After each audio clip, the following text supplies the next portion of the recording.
Assalamualaikum warahmatullahi wabarakatuh. Halo semuanya, selamat pagi, siang, sore, dan malam. Ketemu lagi nih bersama kami kelompok satu. Bagaimana nih hari ini kabarnya teman-teman? Semoga dalam keadaan sehat semuanya ya. Oke, di video media pembelajaran kali ini kami akan membahas mengenai pencatatan buku besar perusahaan jasa. Oke, langsung aja kita next ke materinya. Tapi sebelum itu aku mau tanya nih sama teman-teman, apa itu buku besar dan fungsinya tuh apa ya? Bener banget nih teman-teman. Jadi, buku besar adalah salah satu komponen utama dalam sistem akuntansi yang digunakan untuk mencatat dan organisasi transaksi keuangan suatu perusahaan atau entitas. Nah, di dalam buku besar ini berfungsi sebagai buku utama, yaitu menyimpan semua informasi mengenai transaksi bisnis dalam bentuk akun-akun.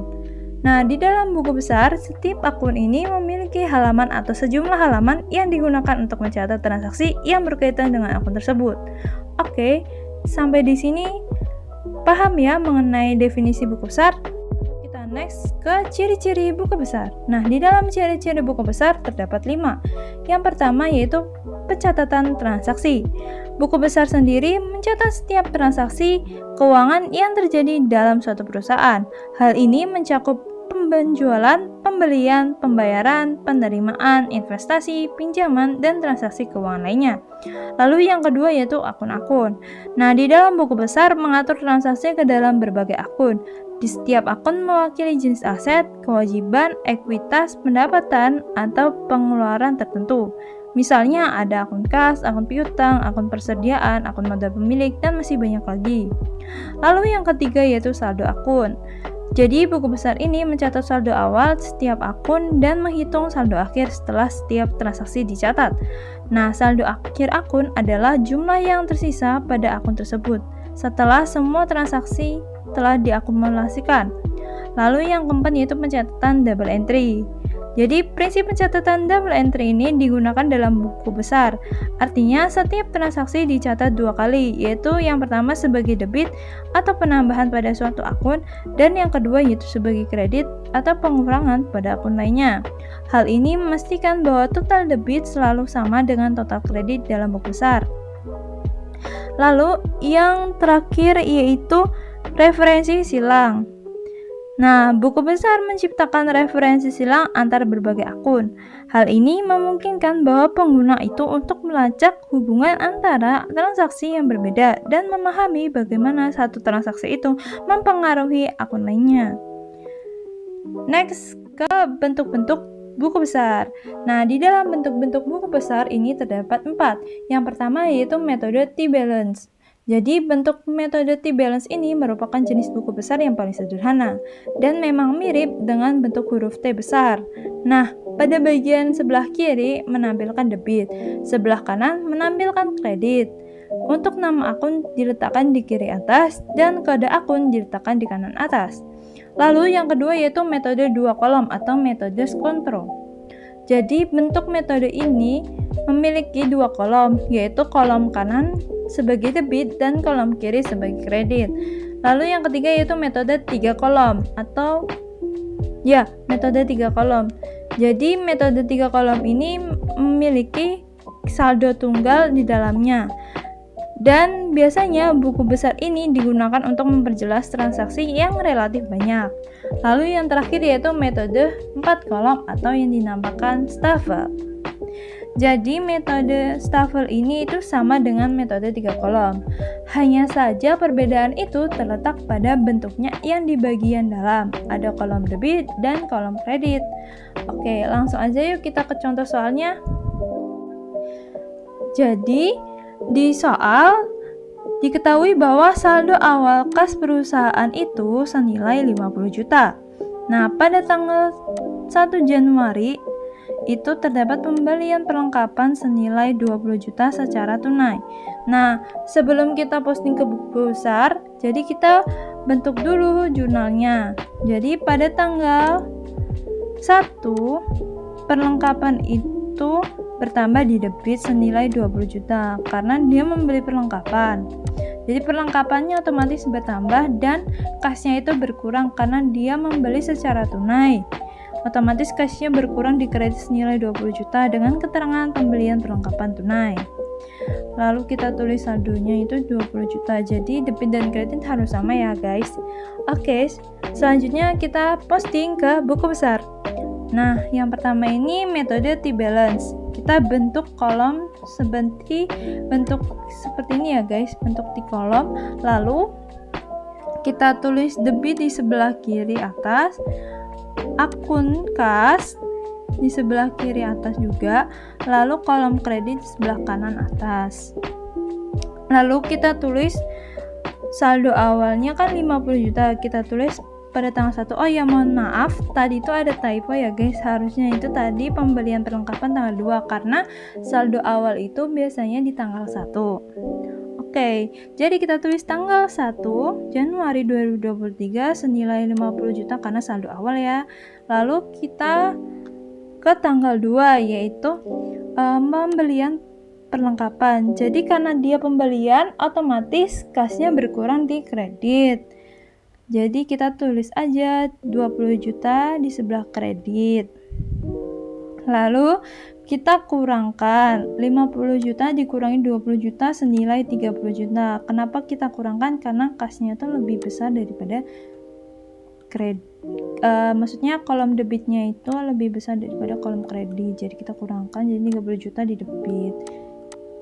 Lalu yang kedua yaitu metode 2 kolom. Nah, kita bentuk kolom seperti ini, lalu kita tulis kas di sebelah kiri atas dan nomor akun di sebelah kanan atas. Kita bentuk kolomnya seperti ini, lalu kita tulis kolom tanggal, keterangan, ref, jumlah, tanggal, keterangan, dan jumlah lagi. Nah, pada tanggal 1 tadi kan keterangannya itu kan saldo awal, kita tulis tanggal 1 keterangannya saldo awal. Nah, ref ini itu boleh ditulis, boleh enggak. Lalu yang kedua, jumlahnya itu kan tadi 50 juta. Kita tulis aja 50 juta di sini, lalu kita turunkan senilai 50 juta. Lalu tanggal 2 itu tadi kan pembelian perlengkapan secara tunai. Jadi kita tulis aja keterangannya pembelian perlengkapan secara tunai di sini. Lalu yang kedua, jumlahnya tadi kan 20 juta, jadi kita tulis di sini 20 juta. Lalu kita turunkan 20 juta. Nah, saldo akhirnya sama kayak tadi dikurangkan jadi 30 juta. Oke, sampai sini paham ya? Lalu yang ketiga yaitu metode 3 kolom. Nah, kita bentuk kolom seperti ini. Sama seperti tadi, hanya saja dia ada kolom debit dan kreditnya sendiri dan ada saldo debit kredit. Lalu kita tulis tadi kan tanggal 1. Oke. Ini lalu keterangannya kan tadi saldo awal. Lalu kita tulis aja di sini tadi kan 50 juta kan di debit. Jadi kita tulis di debit 50 juta. Lalu tanggal 2 itu kan tadi pembelian perlengkapan. Jadi kita tulis tanggal 2 keterangannya pembelian perlengkapan secara tunai, lalu kreditnya itu kan tadi senilai 20 juta. Nah, lalu kita kurangkan 50 juta dikurangi 20 juta, jadi kita saldonya yaitu 30 juta. Nah, karena dia di debit makanya dia nggak minus ya guys. Kalau dia di kredit nanti minus gitu. Oke, selanjutnya metode 4 kolom. Nah, kan sama seperti kolomnya itu sama seperti metode 3 kolom, hanya saja dia di kolom saldonya itu ada saldo debit dan kreditnya itu sendiri. Oke, pertama-tama kita bentuk tabelnya seperti ini ya, kolomnya seperti ini, lalu kita tulis kas dan nomor akun.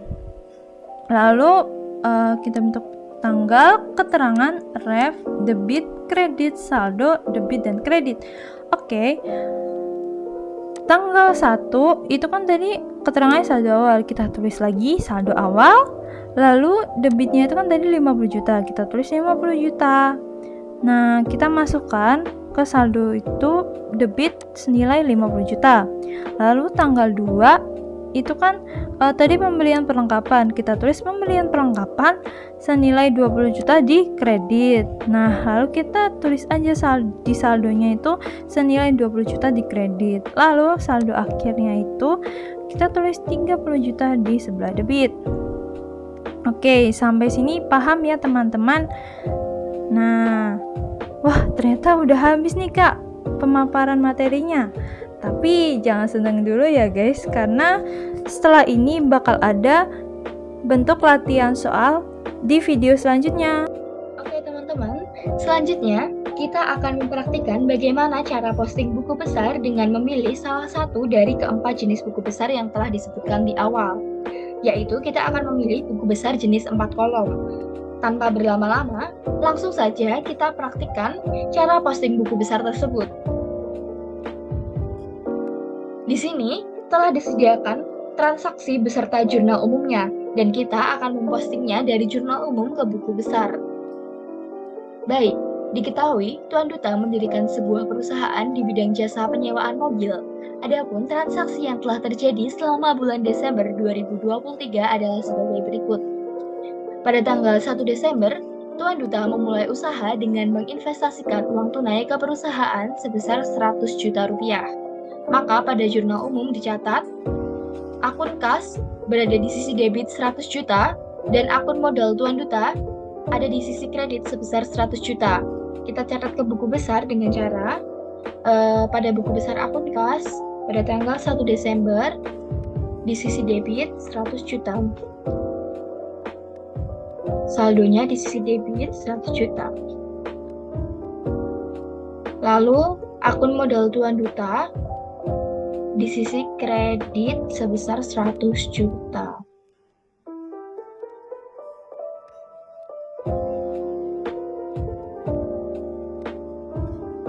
Saldonya juga di sisi kredit 100 juta. Lalu, transaksi tanggal 2 Desember dibeli sebuah minibus dengan harga 60 juta, telah dibayar tunai seharga 30 juta, dan sisanya dibayar kemudian. Maka pada jurnal umum mempengaruhi akun kendaraan bertambah di sisi debit 60 juta, akun kas berkurang di sisi kredit 30 juta, dan akun utang usaha bertambah di sisi kredit 30 juta. Maka mempengaruhi akun kendaraan, yaitu akun kendaraan bertambah 60 juta di sisi debit 60 juta.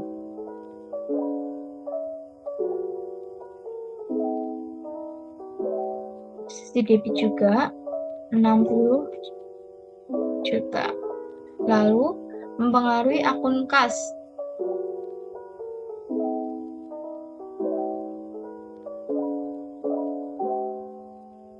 Mempengaruhi akun kas di sisi kredit 30 juta. Karena mempengaruhi di sisi kredit, maka saldonya berkurang dari 100 juta dikurangi 30 juta, maka bersisa 70 juta. Selanjutnya, mempengaruhi akun utang usaha 30 juta.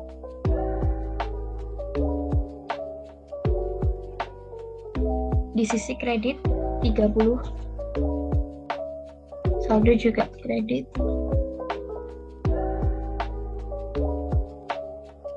Transaksi tanggal 3 Desember yang pertama dibayar sewa kantor sebesar 500.000. Maka postingnya adalah membayar sewa kantor di akun beban sewa sisi debit 500.000.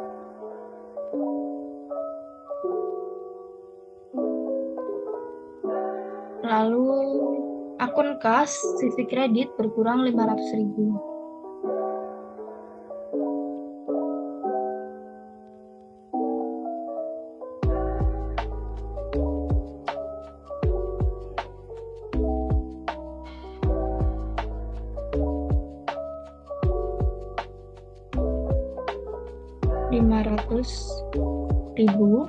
Saldonya maka berkurang 500.000.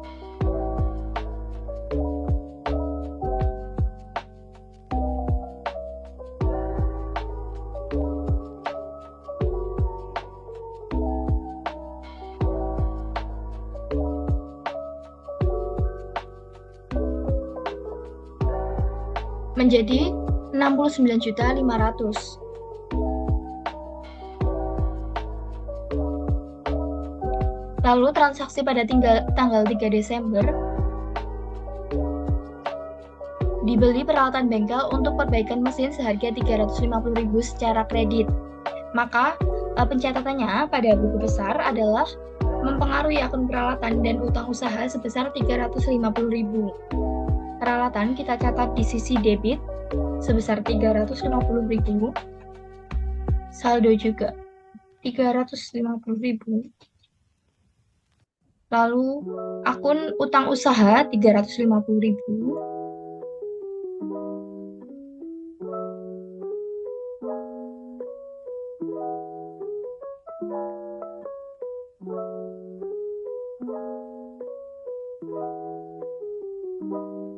Maka saldonya bertambah menjadi 30.350.000 di sisi kredit untuk buku besar utang usaha. Lanjut ke transaksi pada tanggal 4 Desember dibayar biaya iklan sebesar 200.000. Maka pencatatannya pada buku besar mempengaruhi buku besar beban iklan dan kas sebesar 200.000.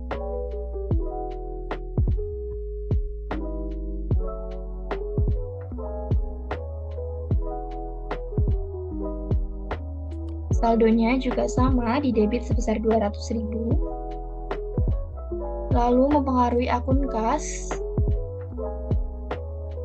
di kredit sebesar 200.000.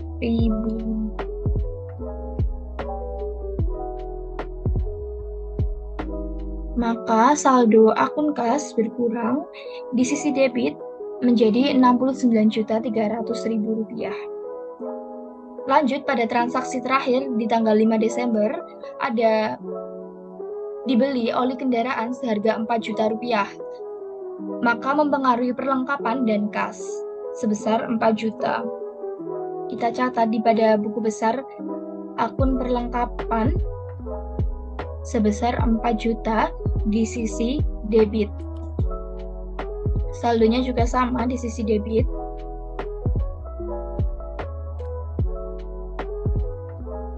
Lalu kita catat untuk kredit di buku besar kas sebesar 4 juta.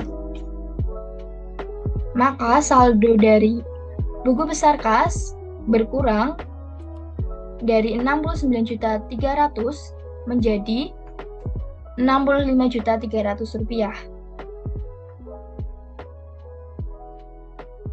Jadi pencatatan atau posting buku besar kita dari transaksi Tuan Duta sudah selesai. Kurang lebihnya mohon maaf. Wassalamualaikum warahmatullahi wabarakatuh.